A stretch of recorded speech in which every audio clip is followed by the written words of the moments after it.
Assalamualaikum warahmatullahi wabarakatuh. Perkenalkan, nama saya Anwar Tripamungkas dari kelas S4C. Di sini saya akan mempresentasikan tentang layanan konsultasi. Berikut penjelasan dan pemaparannya. Layanan konsultasi merupakan proses dalam suasana kerjasama dan hubungan antar pribadi dengan tujuan memecahkan suatu masalah dalam lingkup profesional dari orang yang meminta konsultasi. Nah, ada 3 unsur di dalam konsultasi, yaitu yang pertama klien, yang kedua ada orang yang minta konsultasi, dan yang ketiga ada konsultan. Selanjutnya ada tujuan konsultasi. Tujuan konsultasi itu terbagi menjadi 2. Yang pertama adalah tujuan umum, yang kedua adalah tujuan khusus. Baik, saya akan menjelaskan terlebih dahulu yang tujuan umumnya. Tujuan umum itu dimaksudkan agar konsultasi dengan kemampuannya sendiri dapat menangani kondisi atau alat permasalahan yang dialami pihak ketiga. Seperti itu. Nah, kalau tujuan khusus ini untuk kemampuan konsulti sendiri yang dimaksudkan di atas dapat berupa wawasan. Nah, pemahaman dan cara-cara bertindak yang terkait dengan permasalahan pihak ketiga. Jadi intinya itu bertujuan untuk memberikan solusi. Seperti itu. Entah solusi dari keinginan klien untuk meminta solusi atau dari sang konsultan yang memberikan solusi, seperti itu. Serta tidak hanya solusi, saran dan nasihat juga diberikan oleh konsultan, seperti itu. Selanjutnya ada komponen layanan konsultasi. Yang pertama konselor. Nah, konselor adalah tenaga ahli atau konseling yang memiliki kewenangan melakukan pelayanan konseling. Yang kedua ada konsulti. Nah, konsulti itu adalah individu yang meminta bantuan pada konselor. Dan yang ketiga itu pihak ketiga. Pihak ketiga itu adalah individu yang kondisi atau permasalahannya dipersoalkan oleh konsulti, seperti itu.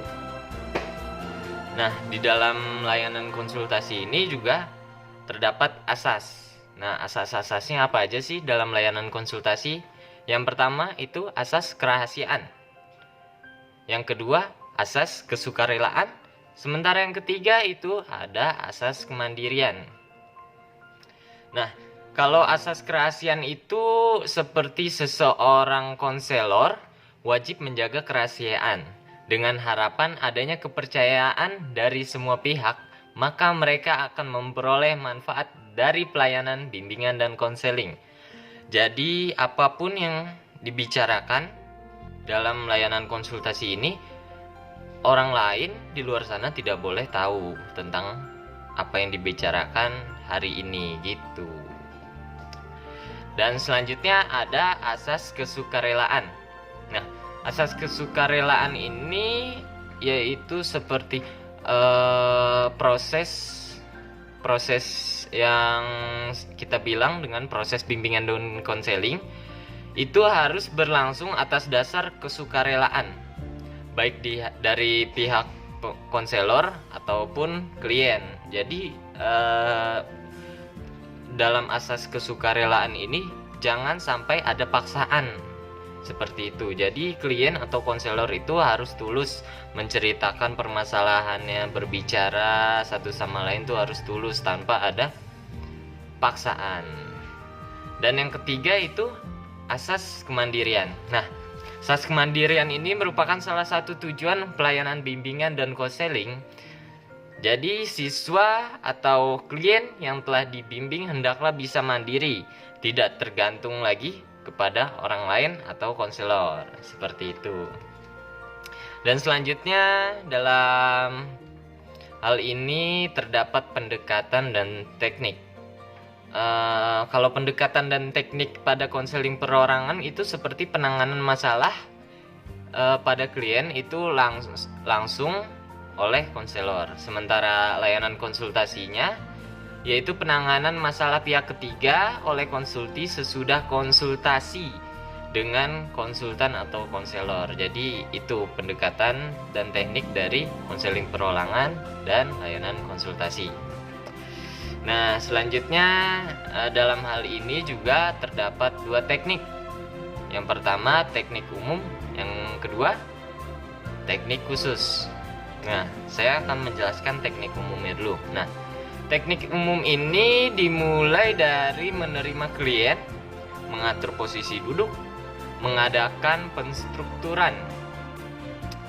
Selanjutnya mengadakan analisis dan diskusi tentang permasalahan yang dihadapi, sampai dengan mengadakan penilaian dan laporan. Nah, itu berarti sampai dengan hasil akhir seperti itu. Selanjutnya saya akan menjelaskan tentang teknik khusus. Nah, teknik khusus ini dimaksudkan untuk mengubah tingkah laku klien, khususnya berkenaan dengan masalah yang dia alami.